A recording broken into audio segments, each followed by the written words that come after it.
Okay, in this recording, we're going to read Chapter 7,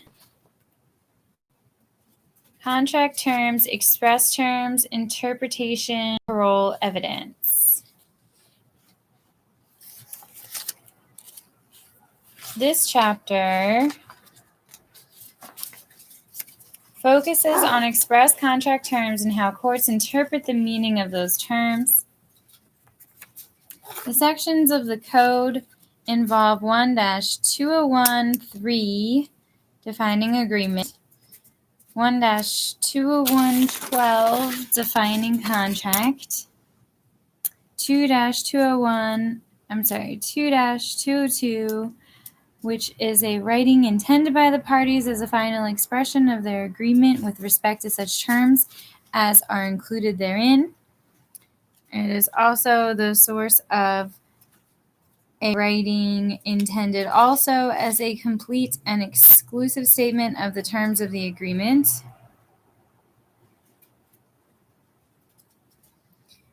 Consistent additional terms, which are listed as course of dealing, usage of trade, course of performance, see Section 1-303. Section 2-319 discusses FOB and FAS. 2-320 discusses CIF and C&F, which is also described in 2-321.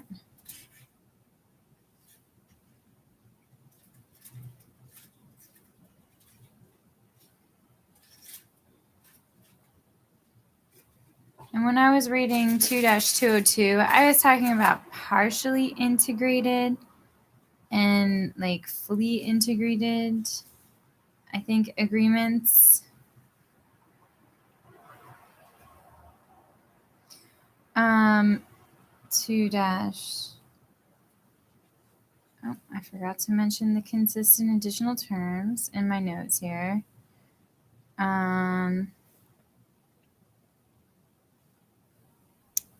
Which we refer to as the triplets that are in 1-303, course of dealing, usage of trade, course of performance. 2-322 says X ship. 2-323 is bill of lading.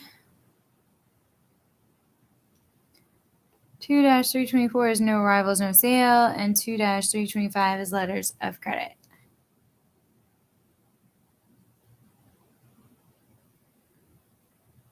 So I don't know what CIF and C&F stand for. I'm not even entirely sure FAS is referring to a shipping contract, but free on board is FOB. 322 X ship, 323 bill of lading, 324 no arrivals, no sale, and 325 letters of credit. So part 1, express contract terms. Express terms are those that the parties have stated explicitly, either orally or in writing. Such terms generally relate to a distinct element of performance or enforcement. The process of identifying express terms involves more than reading terms in a written agreement. Sometimes the parties may have reached agreement that are not reflected in the writings or writings they signed. In such cases, resort to a set of doctrinal principles called the parole evidence rule may be necessary to arrive at all of the terms of the parties' agreement. Note the definitions of agreement and contract in Section 1-201. Limitations on voluntary agreements. Although the Code broadly promises to enforce voluntary agreements made between parties for public policy reasons, there are still limitations on what they can agree to. These limitations are expressed as the obligation of good faith, as defined in 1-201, Section 20, and 1-304.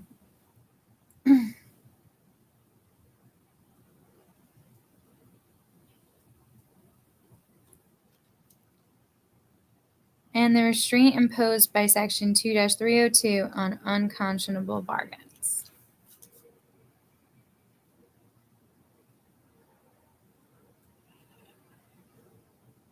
So moving to Section 3, the parole evidence rule.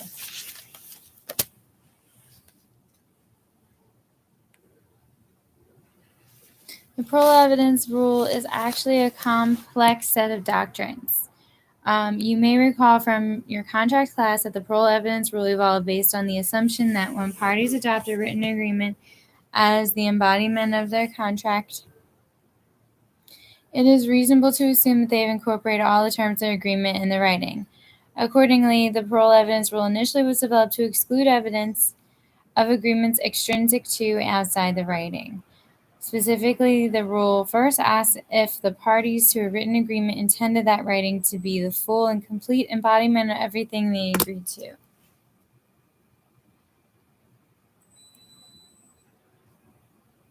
If so, the rule bars the admission of any evidence of an agreement allegedly made before or contemporaneously with the making of the written agreement. If the parties only intended the writing to accurately represent a part of their agreement, the parole evidence rule bars the admission of any evidence that contradicts a term in the written agreement, but admits evidence of consistent additional terms. Figure 7-3 illustrates the key terms that must be considered to apply the parole evidence rule properly. First, consider whether there is extrinsic evidence of the agreement made between the parties, and if so, whether it was made prior to or contemporaneously with the parties' written agreements. If so, you must determine whether the parole evidence rule will bar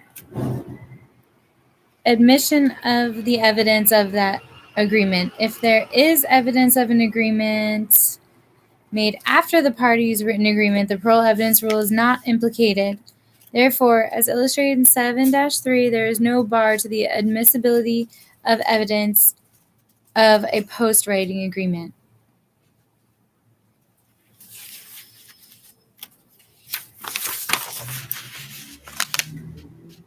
So, before, contemporaneous, and after. There is a table on this on page 151. There's a table on page 149, but the table on 151 really goes into the timing. The first step in any parole evidence rule analysis is determine if there is a written agreement, and if so, if the parties intended the written document to be the full, final, and complete expression of their agreement. A full or complete integration. This determination is often framed in terms of whether the writing is partially or fully integrated. Definition. Note: the UCC does not use the term integration at all. Instead, it refers to a writing intended by the parties as a final expression of their agreement with respect to such terms as are included therein, which is a partial integration, and a writing intended also as a complete and exclusive statement of the terms of the agreement, which is a complete integration, in other words. The next step of parole evidence rule analysis is to apply the rule. If the writing is only partially integrated, evidence of consistent additional terms can be admitted. Contradictory evidence is barred. If the writing is fully integrated, evidence of any extrinsic agreement is barred, but evidence of course of dealing, course of performance, and usage of trade is admissible to explain or supplement the written agreement. Perhaps one of the most difficult parts of the parole evidence rule analysis is deciding if a writing is completely or partially integrated. Figure 7-4 lists the factors that courts cite in aid of a determination regarding integration. Partial would be the absence of a merger clause. Complete would be the opposite, presence of a merger clause. Partial integration has obvious gaps in coverage. Key terms are missing, whereas a complete integration is a detailed agreement that appears to cover all issues one would expect to have covered in the type of agreement under consideration. In the partial integration column, the form of agreement would be casual, handwritten, or fill in the blanks on the standard form. A complete integration, in contrast, would be the form of agreement would be negotiated over extended periods of time, perhaps written by attorneys. Length of integration for partial integration is short and appears incomplete. In contrast, a complete integration length of agreement will be long and appears complete. And lastly, evidence that parties intended only partial integration can evidence partial integration. Evidence that parties intended complete integration is relevant to the complete integration analysis. Other challenges. Another challenging part of the parole evidence rule analysis is determining whether the extrinsic evidence shows consistent additional terms. Courts have developed two approaches to this determination. The first takes a relatively narrow view of the inconsistency. To be inconsistent, the extrinsic evidence must actually contradict or negate terms in the written contract. The second describes inconsistency as the absence of reasonable harmony in terms of the language and respective obligations of the parties. So those two terms regarding the inconsistency are on page 150. So you have the broad and the narrow view. This one is a lack of harmony. Whereas broad, maybe it's, actually I think it's the other way around. That would be broad, whereas narrow would be I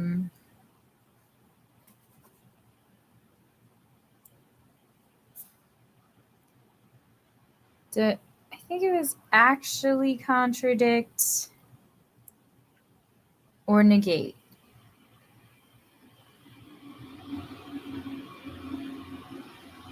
Terms.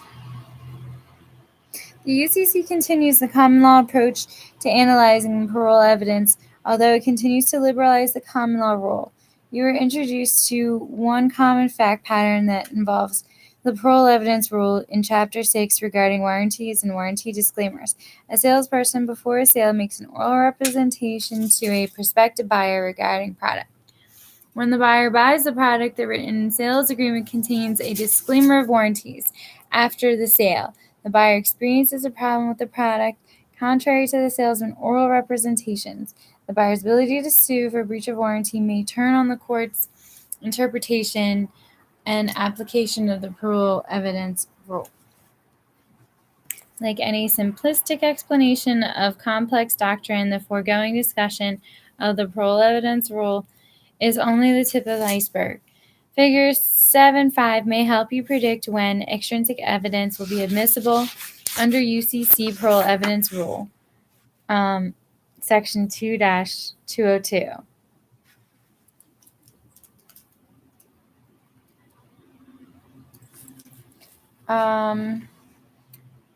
The case that follows illustrates how the court struggles to apply the rule. So,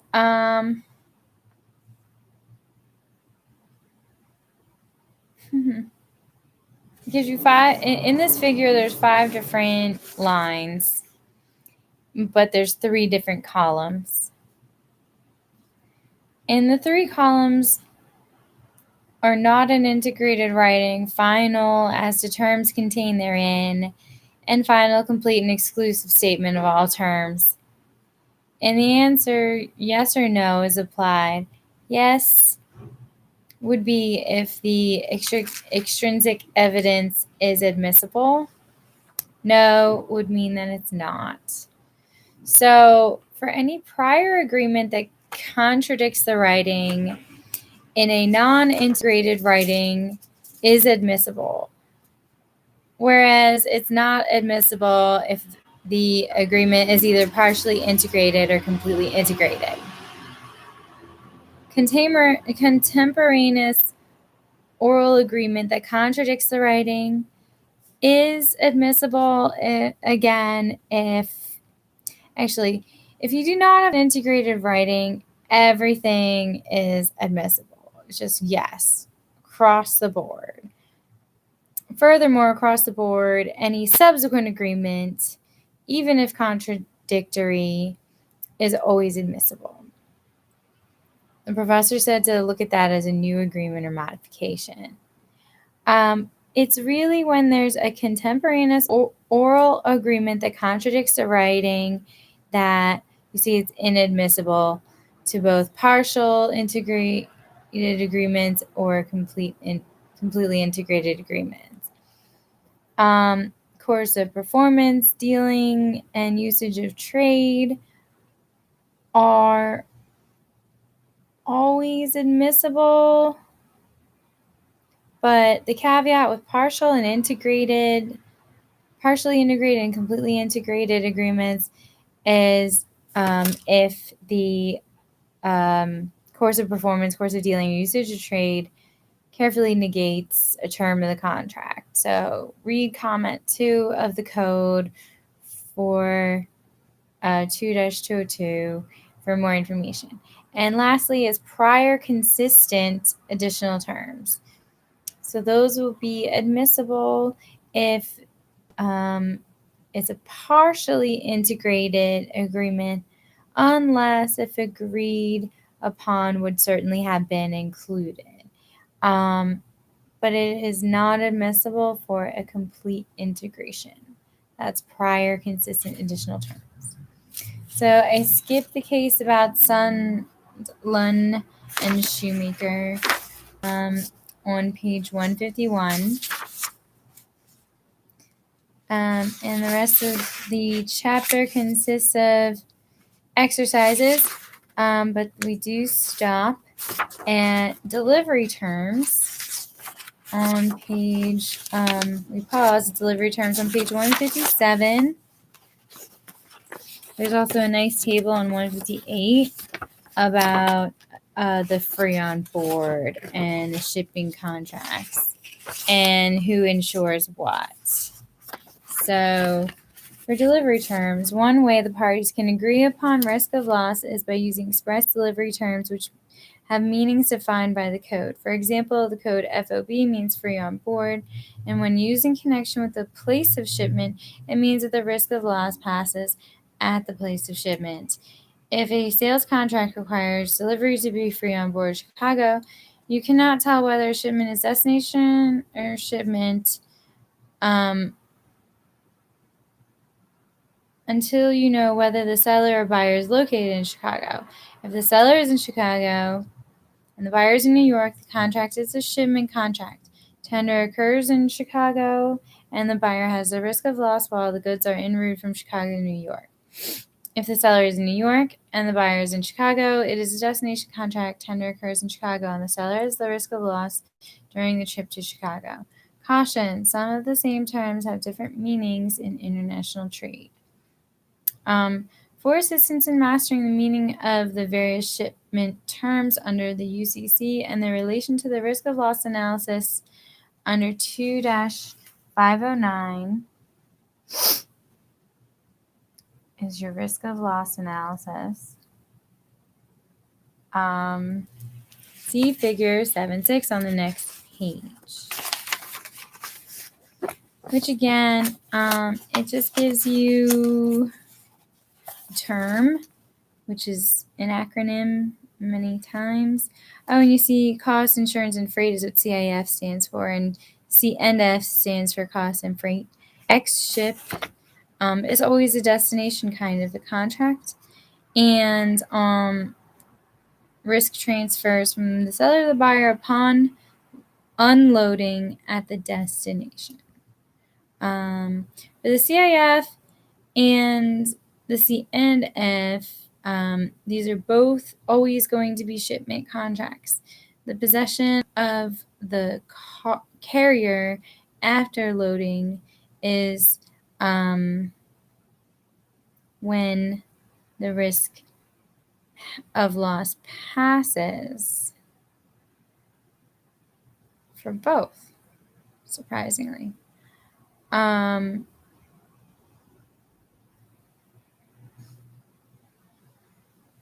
then FAS is free alongside vessel named port, which is either shipment or destination. And the risk of loss passes on possession of the carrier, which in parentheses says alongside vessel.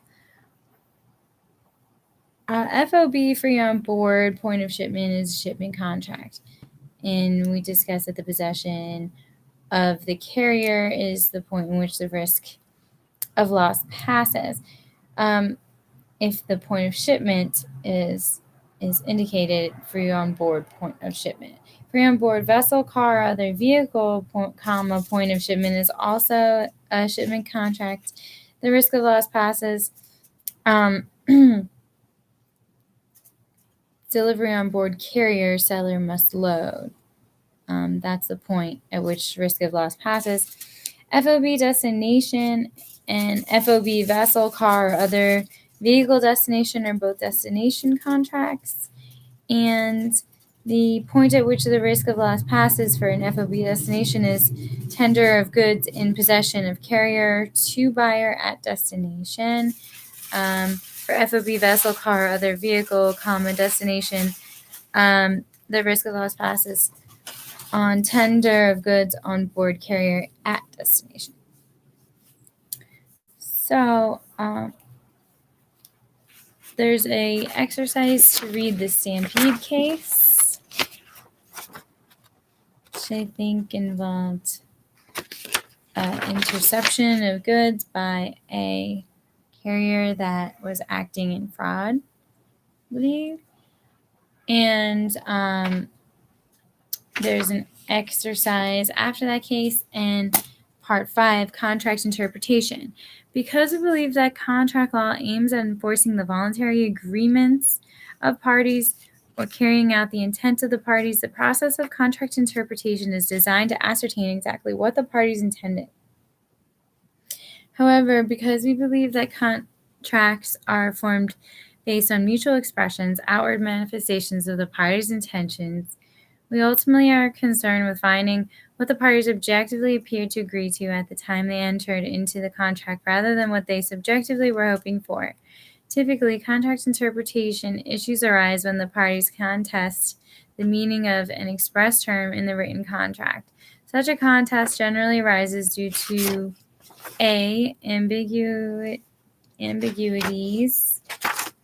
on the face of the instrument, sometimes called patent ambiguities, or B, ambiguities that come to light through parole evidence, sometimes called latent ambiguities. Generally, if both parties admit that words have a certain meaning, the meaning will control. If, however, the parties disagree as to the meaning of the words, the courts must ultimately determine their meaning. Corbin explains, in every case involving interpretations, the parties have used expressions, both words and other acts. The court is not searching for an unexpressed mental state. Instead, it is searching for the meanings that each party intended to convey by his words or acts, and for meanings that those words and acts conveyed to the other party. The meanings were in fact expressed in words and acts, but they may not have been successfully conveyed. Even when a contract has been fully integrated in the form of written words, those words never have a single necessary legally imposed meaning unaffected by the other words and acts of the parties, whether antecedent or subsequent. Those other acts and words are admissible in evidence to discover both the meaning of that one party intended and the meaning the other party received. If those meanings so found are identical, well and good. If they are substantially different, the court's problem is to determine which one of them, if either, should for reasons of policy be made legally effective. The code has not made drastic changes to the general approach to contract interpretation that you learned in your basic contracts class. Section 1-303 typically provides that the express terms of an agreement of any applicable course of performance, course of dealing, or usage of trade must be construed wherever reasonable as consistent with each other. If such a construction is unreasonable, the code establishes a hierarchy of terms, which include first, express terms, then this is the hierarchy, and I want to say there may be some support for this in section 1-303, of course. So the hierarchy is as follows. Express terms is most important. Then you can bring in, and this is sort of for the interpretation of words.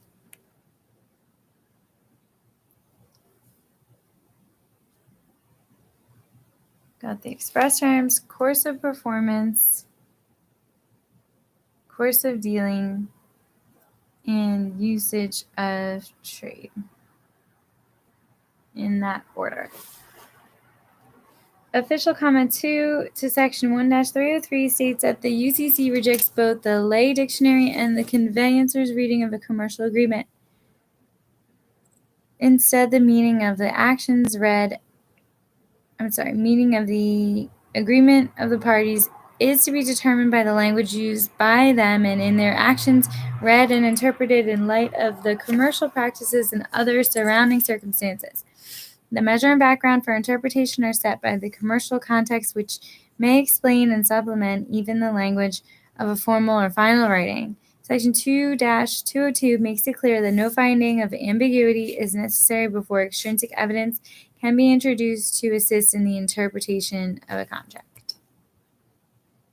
So the forgilment case follows, which is the chicken case, and that's the end of the chapter.